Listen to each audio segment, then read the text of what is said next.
Eh, Mungkin kalau view nanti silakan yang dari analis ya, Pak Bernard bisa nambahin ya. Kalau saya sih Mhm. simple-simple aja Siap. mikirnya ya. Mhm. Mhm. Penetrasi daripada teknologi Indonesia ini kan masih banyak yang bisa dikerjain gitu bahasanya ya, masih banyak potensi Iya. pertumbuhannya ya.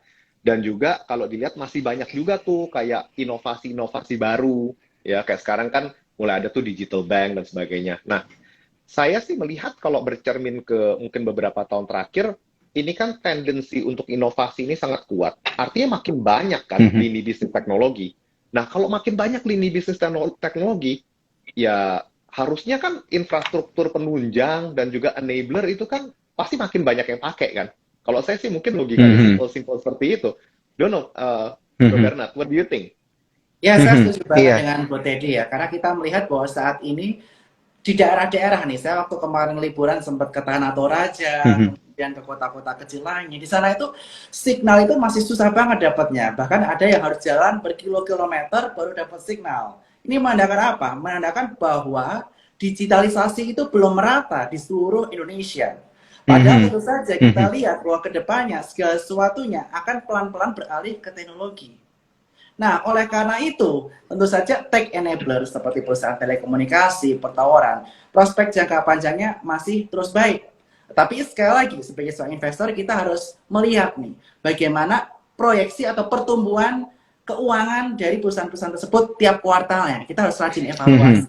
Karena kita dari mengevaluasi laporan keuangan tersebut, kita melihat apakah strategi yang mereka tetapkan udah benar atau tidak, dan juga kita bisa mengevaluasi apakah dengan kenaikan revenue yang tinggi, apakah operasional cost juga tinggi seperti yang disampaikan oleh Pak Teddy tadi. Nah, oleh karena itu kita harus melakukan Mhm. evaluasi tetap dalam 3 bulan sekali.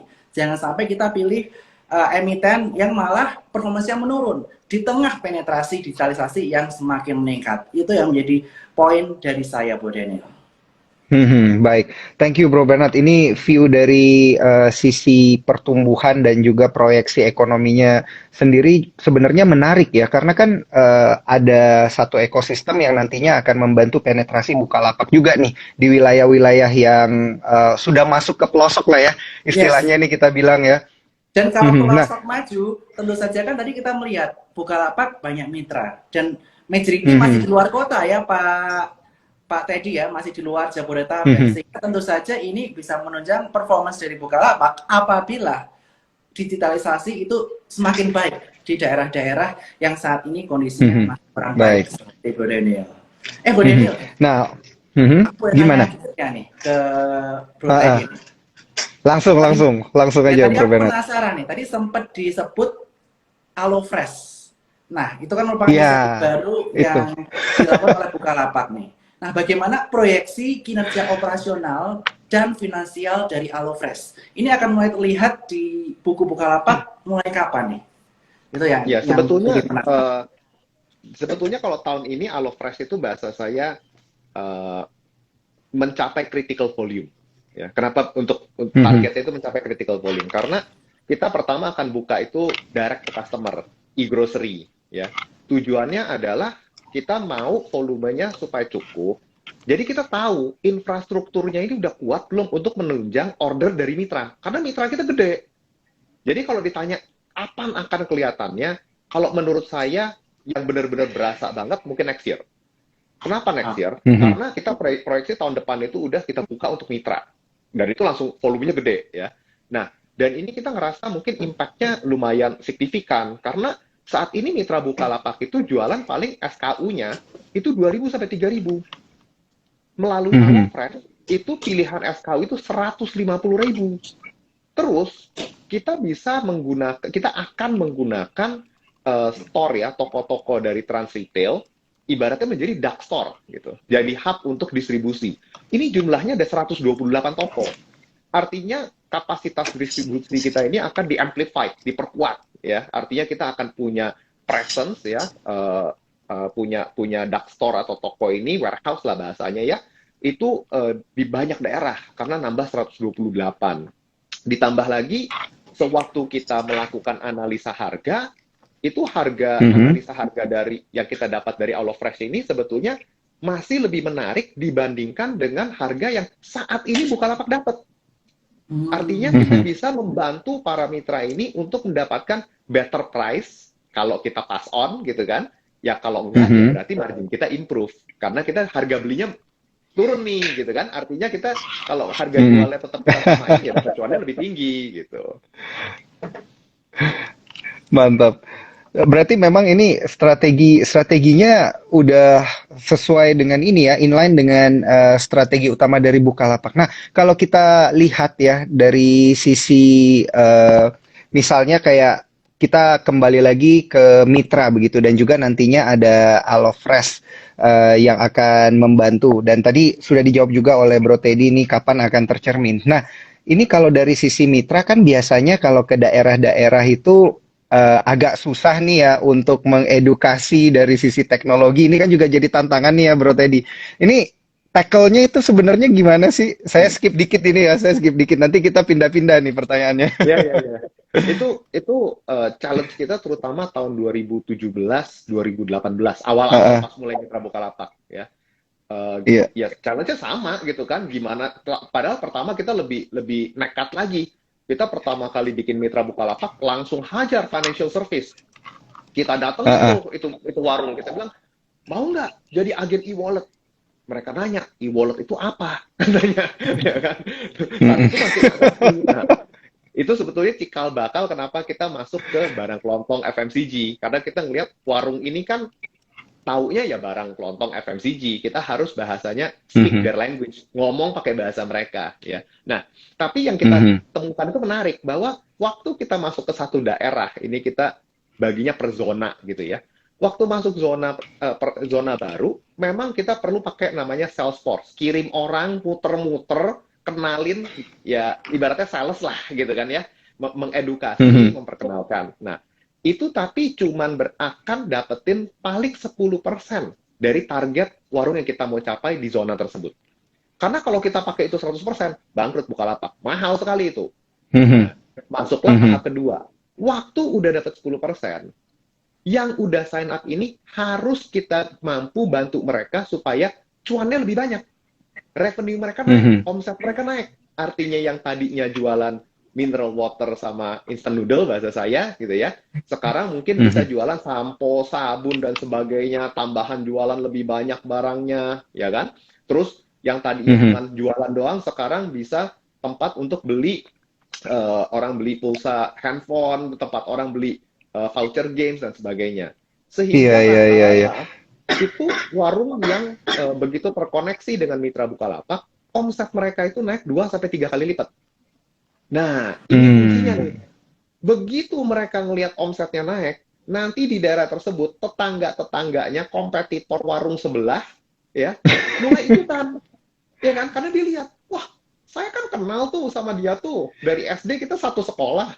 Kok tiba-tiba sekarang omsetnya Mhm. naik banyak? Nah, dia tanya, lu pakai apa? Mitra Bukalapak, ikutan juga.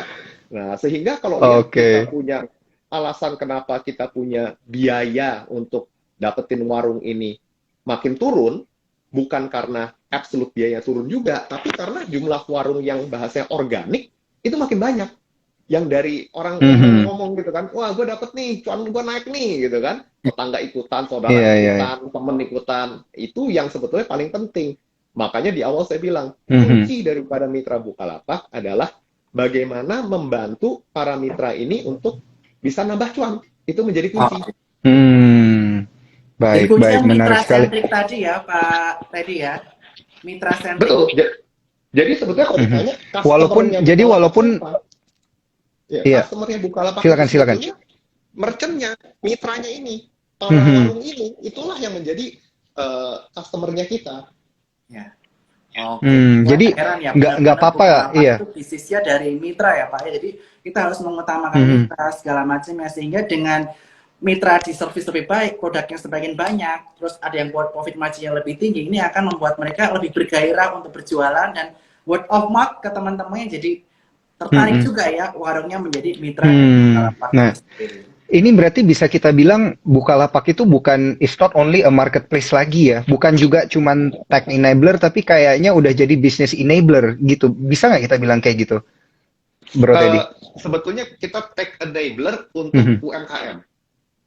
Makanya kalau misalnya orang Oke. itu selalu tanya ya, gimana bakar duit dan sebagainya, kita selalu bilang strategi kita ini bukan bakar duit, tapi gimana cara bantu mitra kita untuk make more money. Karena namanya manusia itu semua sama, carinya cuan, ya kan? Ya. Kita mau hari ini cuan lebih banyak dari kemarin, besok lebih banyak dari hari ini. Nah, jadi strategi kita itu selalu mikir gimana nih para UKM ini supaya bisnisnya dia bisa tumbuh, supaya cuannya dia ini bisa makin bertambah dari hari ke hari. Sehingga kalau namanya manusia kalau udah dapat tumbuh income-nya, pendapatannya, ya mereka menjadi sticky, ya kan?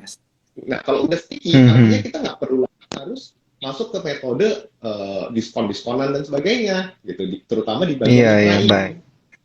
Oke, Nah ini dengan penambahan AloFresh tadi ya Pak ya, yang mudah-mudahan bisa distribusikan via mitra juga nanti ke depannya. Semoga kita Nah ini menarik. dengan keras ini. Semoga sukses terus nih programnya. Tapi bicara-bicara terkait dengan kemitraan ini kan biasa secara bisnis gimana ya kita bilang secara konsep bisnis dan teori bisnis itu kan banyak yang bilang, aduh kalau kita pengen acquire mitra tuh biayanya terlalu gede gitu. Tapi kok kayaknya Bukalapak ini bisa men-tackle hal itu ya? Ini gimana nih caranya nih, Bro Teddy? Ya, ini gue jujur, kita hoki juga. Ya kan? Kenapa bilang masuk nggak ada lawan, nggak ada yang mau. Dulu waktu kita pertama kali masuk kan, ya warung ini kan bukan area yang dipandang seksi gitu ya sama pemain-pemain lain kan. Nah, padahal kita awalnya ngelihat, waduh, Indonesia ini sebetulnya diberkati dengan adanya UKM-UKM ini, karena ini adalah sebuah rangkaian infrastruktur yang menjangkau seluruh negara satu Indonesia. Ya kan? Nah, sehingga waktu kita masuk pertama, yang paling penting itu tentunya fokusnya adalah gimana cara bantu mereka untuk meningkatkan pendapatan. Ini yang mungkin menjadi perbedaan dengan pemain lain. Pemain lain itu seringkali mikirnya gimana caranya, how can we buy them? How can we give discount dan sebagainya. Itu ibaratnya kayak mau membeli gitu kan, bahasanya kan. Padahal secara realita, yang mereka butuhkan,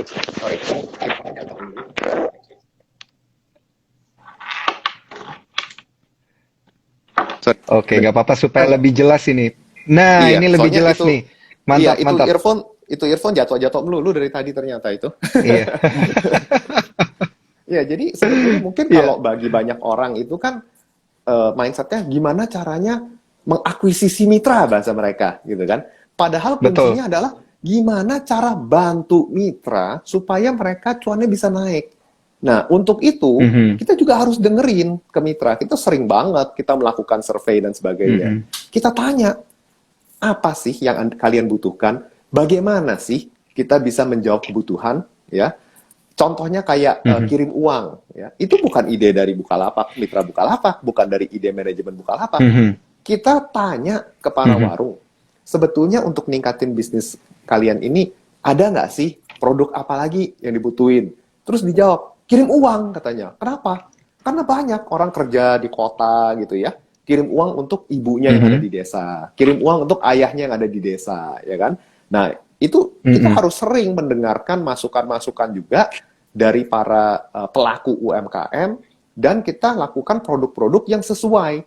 Karena jangan kita mikir produk kita sendiri, kita main masukin, ternyata nggak dibutuhin sama para pengusaha UMKM ini. Akhirnya nggak laku kan, malah jadi costly kan, gitu loh. Betul.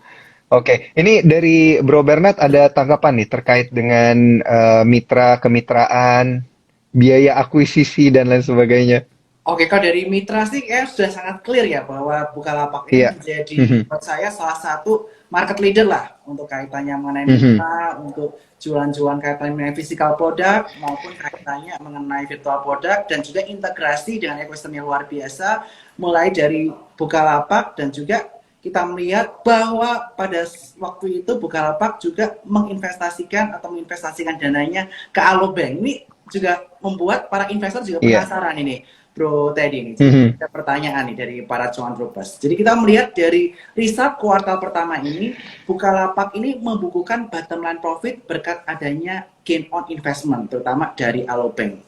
Nah ini banyak bertanya-tanya, kok bisa sih? Itu pertanyaan pertama. Dan yang kedua kaitannya mengenai Alobank, sebenarnya apa sih strategi dari Bukalapak untuk menginvestasikan ke Alobank? Itu yang banyak ditanyakan nih oleh para retail investor. Silakan. Kalau ditanya kok bisa untung, kembali lagi ada hokinya juga kita. Kebetulan kita dapat Alobank itu di harga yang sangat menarik, ya. Sehingga terjadilah capital gain. Tapi kalau untuk para pemain pasar gitu ya, makanya di presentasi yang ada udah di website Bukalapak, itu kita buatin adjusted EBITDA. Adjusted dalam artian kita keluarin capital gain dari investasi ini. Kenapa? Karena yang penting itu kan dimonitor operasional bisnis, bukan investmentnya. Yeah. Karena kita melakukan investasi ke Bank Alo ini tujuannya bukan financial gain sebetulnya. Ya syukur-syukur dapat financial gain, tapi tujuan awalnya sebenarnya bukan financial gain. Tapi karena kita memang nggak pernah juga investasi yang kalau valuasi nggak make sense sama lah sama yang main saham gitu kan. Kalau valuasi nggak make sense ya kita nggak beli gitu kan. Nah kebetulan kita dapat valuasinya bagus, jadi beneran gain gitu. Tapi sebetulnya tujuan kita investasi di sana karena kalau kita lihat semua lini bisnis dari Bukalapak, baik itu mitra, baik itu dari e-commerce-nya, dan sekarang juga ada beberapa produk-produk seperti itemku dan sebagainya ya. Itu namanya financial service. Itu bahasa saya adalah bloodstream, alur darah. Kita bukan pengen jadi digital bank loh, kita nggak kontrol Bang Alo ya.